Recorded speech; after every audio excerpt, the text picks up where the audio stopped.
"I'd like to make a toast," Josh declared, raising his glass as everyone at his housewarming party turned to gaze at him. His eyes glittered with eagerness, an expression I'd seen countless times as he was poised to take the spotlight. Fresh beginnings, new residences, and he halted significantly. To Grandpa's memories. A solemn stillness fell over the room. Our grandfather had passed away just 4 days ago, and the hurt was still raw for all of us. I raised my glass along with everyone else, quietly appreciating the man who had meant so much to me. "Speaking of Grandpa," Josh continued, placing his cup down on the coffee table, "I have an announcement to make." I watched as he reached into his pocket and drew out an envelope, somewhat worn at the corners. My heart skipped a beat. There was something about the way he gazed at me that made me uneasy.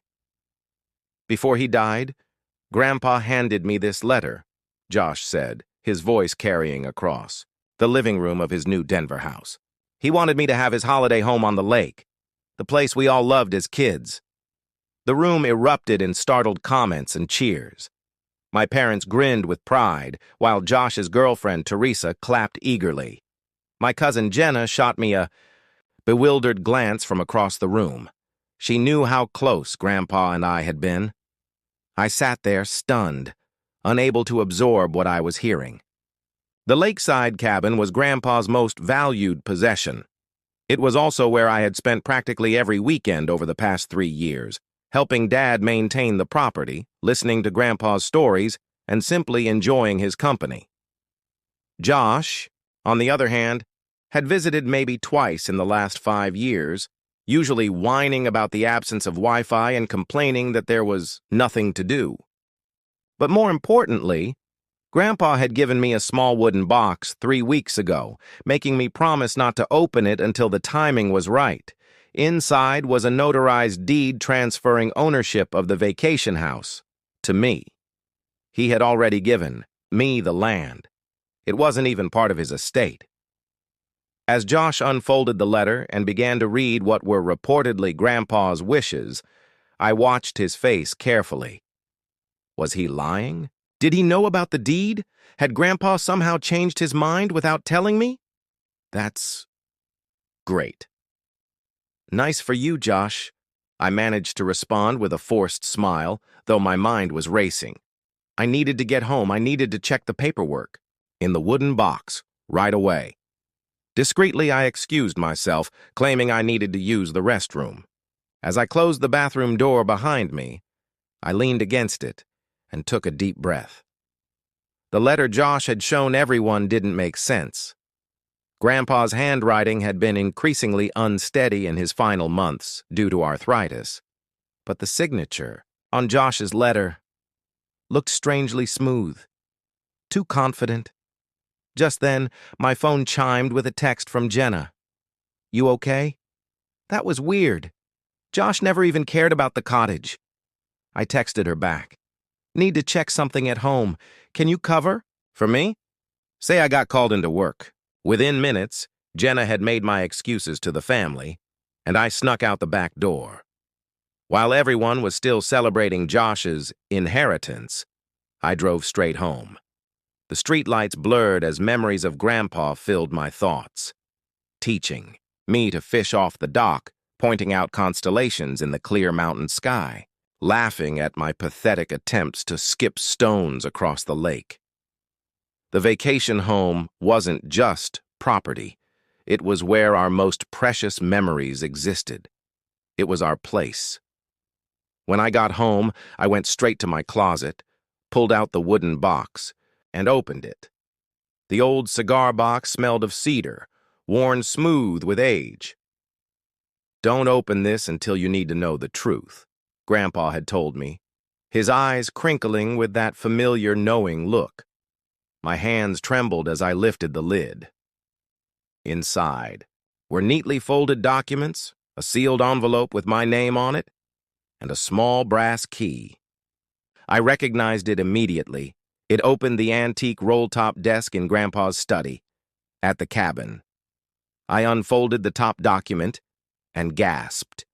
It was exactly as I remembered, a notarized deed transferring ownership of the vacation home to me dated 6 months ago.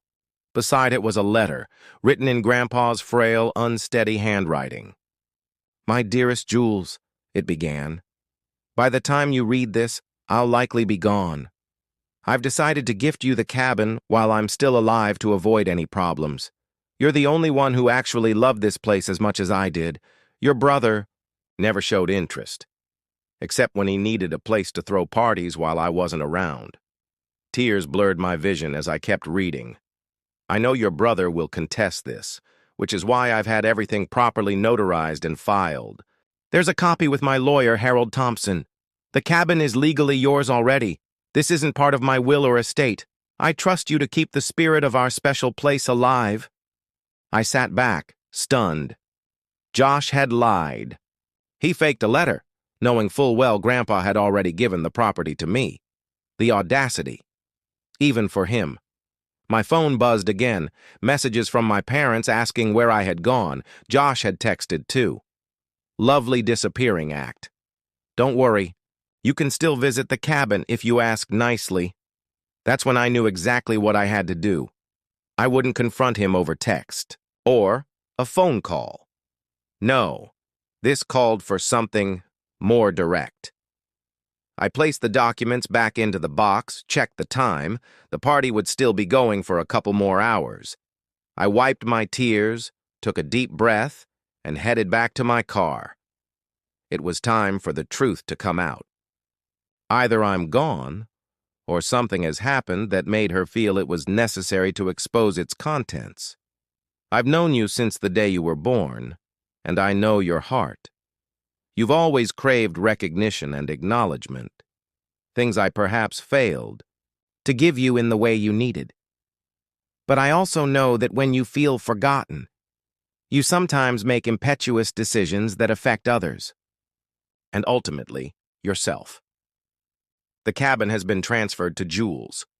This was a decision I made with great consideration and love, not because I didn't care for you, but because Jules connected with the area in a way you never did. She understood what made it unique to me, and I trust her to protect that spirit. What you need isn't a property, Josh. It's a purpose. I've enclosed a check for $25,000. Utilize it to create something worthwhile. Find what makes your heart come alive the way the cabin did for Jules. Maybe it's that business idea you suggested last Christmas, or perhaps something else entirely.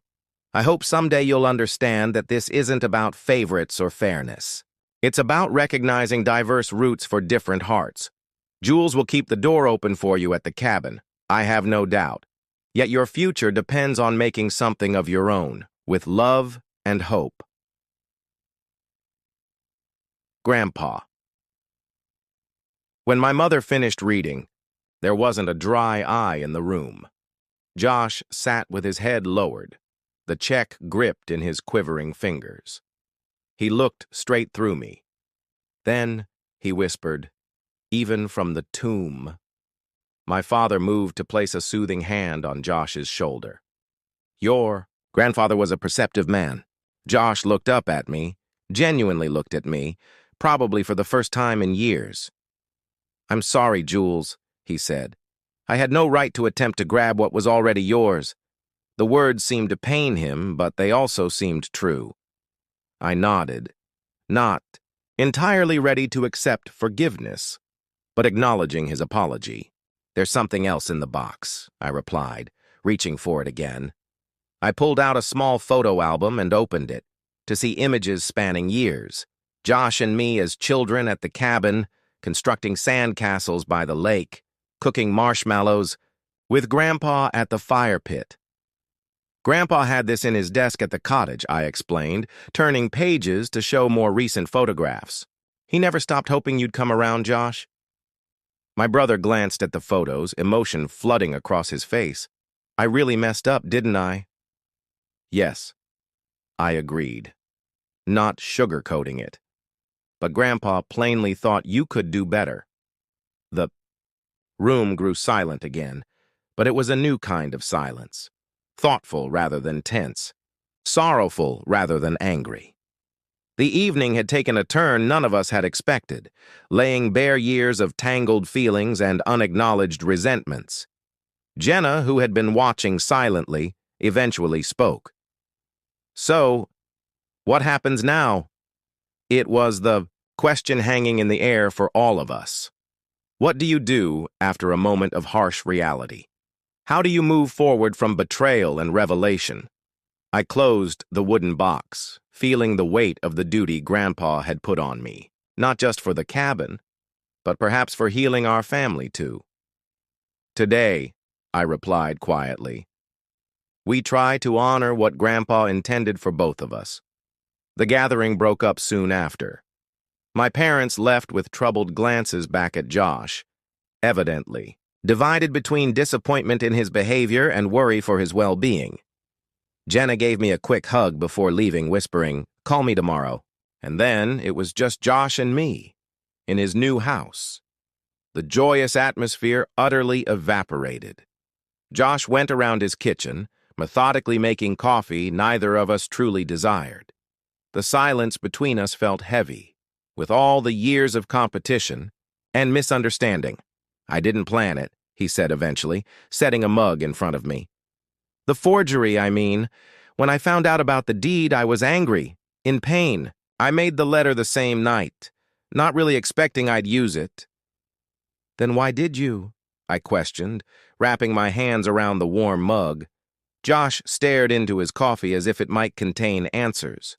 "When everyone was here tonight celebrating my new house. I wanted more, something larger to announce. It just popped out." He looked up, his expression vulnerable in a way I rarely witnessed. "I've always been jealous of what you had with Grandpa." "You might have had it too," I pointed out, not unkindly. "He wished that." Josh nodded. "I know that now. But I was too proud, too stubborn to recognize it then."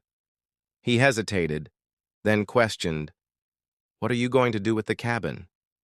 It was the question I'd been asking myself since Grandpa had handed me the deed. 6 months ago. "Preserve it mostly. It needs some repairs, but I don't want to change its character." Josh nodded, seeming satisfied. "That's okay.